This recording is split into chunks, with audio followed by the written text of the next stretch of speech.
Hi, Ismi Prince. എല്ലാവർക്കും Black Town YouTube ചാനലിൻ്റെ പുതിയ വീഡിയോയിലേക്ക് സ്വാഗതം. എന്തുണ്ട് വിശേഷങ്ങൾ? എല്ലാവർക്കും സുഖമല്ലേ? എല്ലാവരും ഹാപ്പിയല്ലേ? ഹാപ്പി ആയിട്ടിരിക്കുക. Anything happy life first go on always positive vibe.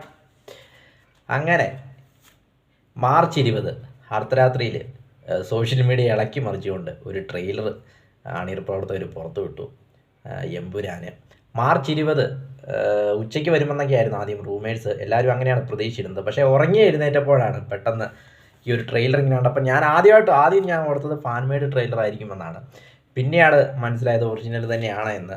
പക്ഷേ ഒരിക്കലും പ്രതീക്ഷയില്ല രാത്രി ഇങ്ങനെ ചെയ്യുമെന്ന്. ഏതായാലും രാവിലെ കണ്ണ് തുറന്നപ്പോൾ കണ്ടത് എമ്പുരാൻ്റെ ആ ഒരു ട്രെയിലറാണ്.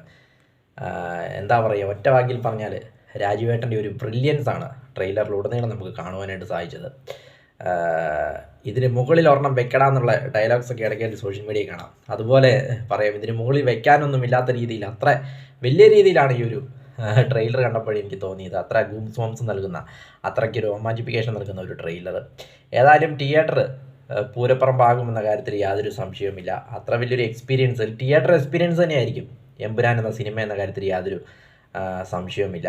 ലാലേട്ടൻ്റെ ഒരു മാസ് ആൻഡ് സ്ക്രീൻ പ്രസൻസും ഒക്കെ ആകുമ്പോഴേക്കും മാസ് സ്ക്രീൻ പ്രസൻസും പിന്നെ മുരളി ഗോപിയുടെ തിരക്കഥയും അതോടൊപ്പം രാജുവേട്ടൻ ഡയറക്ഷൻ ബ്രില്യൻസും കൂടെ ആകുമ്പോഴേ തിയേറ്റർ ഇളകി മറിയുമെന്ന കാര്യത്തിൽ യാതൊരു സംശയമില്ല. ട്രെയിലറിലേക്ക് വരുമ്പോൾ രാജുവേട്ടൻ്റെ ആ ഒരു പക്കാ ഒരു ബ്രില്യൻസ് ആണ് ട്രെയിലർ ഉടനീളം കാണാൻ സാധിച്ചത്. ഫ്രെയിമേ പാർങ്കജി എന്നൊക്കെ പറയുന്ന പോലെ ഓരോ ഫ്രെയിമും ഇങ്ങനെ നല്ല രീതിയിൽ എടുത്തിരിക്കുകയാണെന്ന് പറയാം. ടോവിനോ തോമസ്, മഞ്ജു വാര്യർ, ഇന്ദ്രജിത്ത്, അങ്ങനെ നീളുന്ന കഥാപാത്രങ്ങൾ. അതോടൊപ്പം ടോവിനോയ്ക്കൊരു നെഗറ്റീവ് ക്യാരക്ടറാണോ എന്നൊക്കെ നമുക്ക് തോന്നുന്ന രീതിയിലാണ് ഇത്. ട്രെയിലർ കണ്ടപ്പോഴെനിക്ക് അങ്ങനെയൊക്കെ തോന്നി. നമുക്കിത് സിനിമ കണ്ടാലേ നമുക്കിത് പൂർണ്ണമായിട്ട് പറയുവാനായിട്ട് സാധിക്കുകയുള്ളൂ. ലൂസിഫർ, സ്റ്റീഫൻ നെടുമ്പള്ളി, പിന്നെ അപ്രാം ഖുറേഷി, വീണ്ടും സ്റ്റീഫൻ നെടുമ്പള്ളി അപ്രാം ഖുറേഷിയായി മാറുന്ന ആ ഒരു സമയം, വീണ്ടും സ്റ്റീഫൻ നെടുമ്പള്ളിയായിട്ട് കേരളത്തിൽ വരുന്ന സമയം, അങ്ങനെയൊക്കെയാണ് തോന്നുന്നു. അറിയില്ല, എനിക്ക് ട്രെയിലർ കണ്ടപ്പോഴങ്ങനെയൊക്കെ തോന്നിയതാണ്. പിന്നെ ടൊവിനോയാണോ നെഗറ്റീവ് ക്യാരക്ടർ അറിയില്ല. അത് സിനിമ കണ്ടാലേ നമുക്ക് പറയാനായിട്ട് സാധിക്കുള്ളൂ. ഡയലോഗ്സൊക്കെ കേൾക്കുമ്പോൾ അങ്ങനെയൊക്കെ തോന്നുന്നു. അതൊന്നും നമുക്ക് ട്രെയിലർ കണ്ടിട്ട് നമുക്കൊന്നും പറയാനായിട്ട് സാധിക്കില്ല. ഏതായാലും മാർച്ച് 27 ചിത്രം തിയേറ്ററിലേക്ക് എത്തുന്നത്. പ്രീ സെയിലൊക്കെ ഇപ്പോൾ തന്നെ റെക്കോർഡിട്ട് കഴിഞ്ഞു. ടിക്കറ്റ് ബുക്കിംഗ് ഒക്കെ കേരളത്തിലുടൻ തന്നെ സ്റ്റാർട്ടായ ഉടൻ തന്നെ എല്ലാം പെട്ടെന്ന് തന്നെ സെയിലാവുമെന്ന കാര്യത്തിൽ യാതൊരു സംശയവുമില്ല.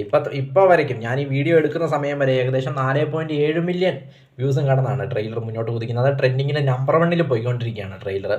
കേരളത്തിൽ മാത്രമല്ല മറ്റ് സ്റ്റേറ്റുകാരും, അതായത് തമിഴ്നാടായിക്കോട്ടെ, ആന്ധ്ര ആയിക്കോട്ടെ, എല്ലാ സ്റ്റേറ്റുകളിലും നല്ലൊരു റെസ്പോൺസാണ് ട്രെയിലറിന് കിട്ടിക്കൊണ്ടിരിക്കുന്നതെന്ന് പറയാം. ഒരു പാൻ ഇന്ത്യൻ സിനിമ എന്ന രീതിയിലുള്ളൊരു ഇതാണ് സിനിമയ്ക്ക് ലഭിച്ചുകൊണ്ടിരിക്കുന്നത്.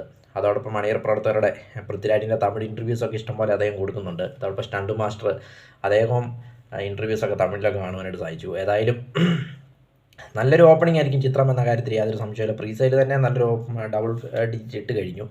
ഏതായാലും ഇതായിരിക്കും എന്ന കാര്യത്തിൽ യാതൊരു സംശയമില്ല. ട്രെയിലറിലേക്ക് വരുമ്പോൾ ആദ്യം തൊട്ട് അവസാനം വരെ ഒരു ബൗ ഫാക്ടറാണ് നമുക്കിങ്ങനെ ഉളവായത്. പ്രത്യേകിച്ച് ആ ട്രെയിലറിൻ്റെ അവസാനമൊക്കെ ആകുമ്പോഴേക്കും സെക്കൻഡ് ഹാഫ് ആയിരിക്കുമെന്ന് തോന്നുന്നു. തിയേറ്റർ പൂരപ്പുറമ്പായിരിക്കും ഫുൾ ആ ഒരു സീൻസൊക്കെ എന്ന കാര്യത്തിൽ യാതൊരു സംശയമില്ല. കാരണം രാജുവേട്ടനും ലാലേട്ടനും കൂടെ നടന്നു വരുന്നൊരു സീനൊക്കെ ഉണ്ട്. അതൊക്കെ മിക്കവാറും തിയേറ്റർ കത്തുമെന്ന കാര്യത്തിൽ യാതൊരു സംശയവുമില്ല. അതുപോലെ ആയിരിക്കും എടുത്ത് വെച്ചിരിക്കുന്നത് എന്ന് തോന്നുന്നു. ഏതായാലും നല്ലൊരു തിയേറ്റർ എക്സ്പീരിയൻസ് ആയിരിക്കും മലയാളിക്ക് ഒത്തിരി നാളുകൾക്ക് ശേഷം ലാലേട്ടനിലൂടെ ലഭിക്കാൻ പോകുന്നതെന്ന് കരുതി യാതൊരു സംശയമില്ല. ഇതുപോലൊരു ട്രെയിലർ ഈ അടുത്തെങ്ങും വന്നിട്ടില്ല മലയാളത്തിൽ. അത്ര നല്ല ക്വാളിറ്റിയുള്ള, അത്ര നല്ലൊരു വാവ് ഫാക്ടർ നൽകുന്ന അത്ര നല്ലൊരു ട്രെയിലറാണ് നമുക്ക് ഇതിൽ കാണുവാൻ സാധിച്ചത്. ഫസ്റ്റ് ഓഫ് ഓൾ ഈ ട്രെയിലർ ആദ്യം കണ്ടത് സൂപ്പർ സ്റ്റാർ രജനീകാന്താണ്. അത് തമിഴ് ഇൻ്റർവ്യൂവിൽ രാജുവേട്ടൻ പറയുണ്ടായി. അപ്പോൾ ആദ്യം കാണിച്ച രജനി സാറിനെയാണെന്ന് പറഞ്ഞു. അപ്പോൾ രജനീകാന്ത് ഉടനെ കെട്ടിപ്പിടിച്ചെന്നൊക്കെ രാജുവേട്ടൻ പറയുണ്ടായി. അപ്പോൾ എങ്ങനെ കെട്ടിപ്പിടിക്കാതിരിക്കും, അമ്മാതിരി മേക്കിംഗ് അല്ലേ ചെയ്തു വെച്ചിരിക്കുന്നത്. ഏതായാലും ലൂസിഫറിന് മേളിലൊരു സാധനമായിരിക്കും എമ്പുരാൻ എന്ന കാര്യത്തിൽ യാതൊരു സംശയവുമില്ല. കണ്ടിട്ട് അങ്ങനെയാണ് നമുക്ക് തോന്നുന്നത്.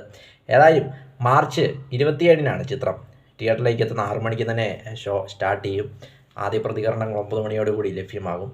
ഏതായാലും കേരളത്തിൻ്റെ അല്ലെങ്കിൽ മലയാള സിനിമയിലെ ഏറ്റവും വലിയ ഒരു റിലീസ് അല്ലെങ്കിൽ ഏറ്റവും ഹൈപ്പ് കൂടിയൊരു സിനിമ, അത് മലയാള സിനിമയുടെ ഏറ്റവും വലിയ സൂപ്പർ സ്റ്റാറുള്ള ഒരാളായ മോഹൻലാലിൻ്റെ സിനിമ എന്നൊക്കെ പറയുമ്പോഴേക്കും 27 തിയേറ്റർ പൂരപ്പുറമ്പാകും എന്ന കാര്യത്തിൽ യാതൊരു സംശയവുമില്ല. ഇവിടെ ഇഷ്ടപ്പെട്ട ലൈക്ക് ചെയ്യുക, ഷെയർ ചെയ്യുക, കമൻറ്റ് ചെയ്യുക, സബ്സ്ക്രൈബ് ചെയ്യുക. വീണ്ടും പുതിയ വീഡിയോയിൽ കാണാം. അതുവരെയും ടേക്ക് കെയർ, ബൈ.